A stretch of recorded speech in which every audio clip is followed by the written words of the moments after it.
ሰላም ጤና ይስጥልኝ ውድ የዩቲዩብ ቤተሰቦቼ ሰበርና ትኩስ መረጃዎች በየሰዓቱ እንዲደርሷችሁ ቻናሉን ሰብስክራይብ ማድረግና ቪዲዮዎችን ላይክ በማድረግ ጀምሩ። ሰላም ተመልካቾች፣ በቬንዙዌላ ተከስቶ በነበረው የመሬት መንቀጥቀጥ አደጋ ብዙ ሰዎች መሞታቸው የሚታወስ ነው። በዛሬው ዕለት የተሰማው ዜና ደግሞ እጅግ በጣም የሚገርም ነው። ለ6 ቀናት በፍርስራሽ ውስጥ ተቀብሮ የነበረ አንድ ሕፃን ልጅ በሕይወት መገኘቱ ተነግሯል። ክሊቨር ሞራን የተባለው ሕፃን በሰሜናዊ የሀገሪቱ ግዛት ውስጥ ይኖር የነበረ ሲሆን ሀገሪቱ በመሬት መንቀጥቀጥ ስትመታ በአንድ አፓርታማ ፍርስራሽ ውስጥ ተቀብሮ ለ6 ቀናት ያህል የቆየ ሲሆን የጆርዳን የነፍስ አድን አባላት በዲጂታል ካሜራ የታገዘ እልህ አስጨራሽ ፍለጋ ካካሄዱ በኋላ በስድስተኛው ቀን ሕፃኑን ከተቀበረበት ሊያወጡት ችለዋል።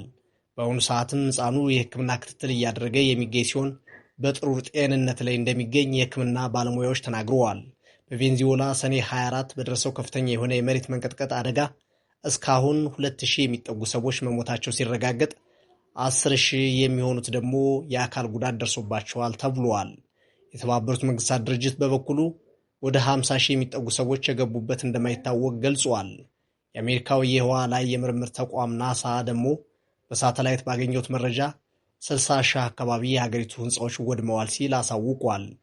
በዚህ አደጋ የህዝብ አገልግሎት ሰጪ ተቋማት የህክምና ማዕከላትን ጨምሮ በከፍተኛ ደረጃ በመጎዳታቸው ምክንያት በአደጋው ጉዳት የደረሰባቸው ሰዎችም በቂ ህክምና ለማግኘት እንደተቸገሩ ተገልጿል።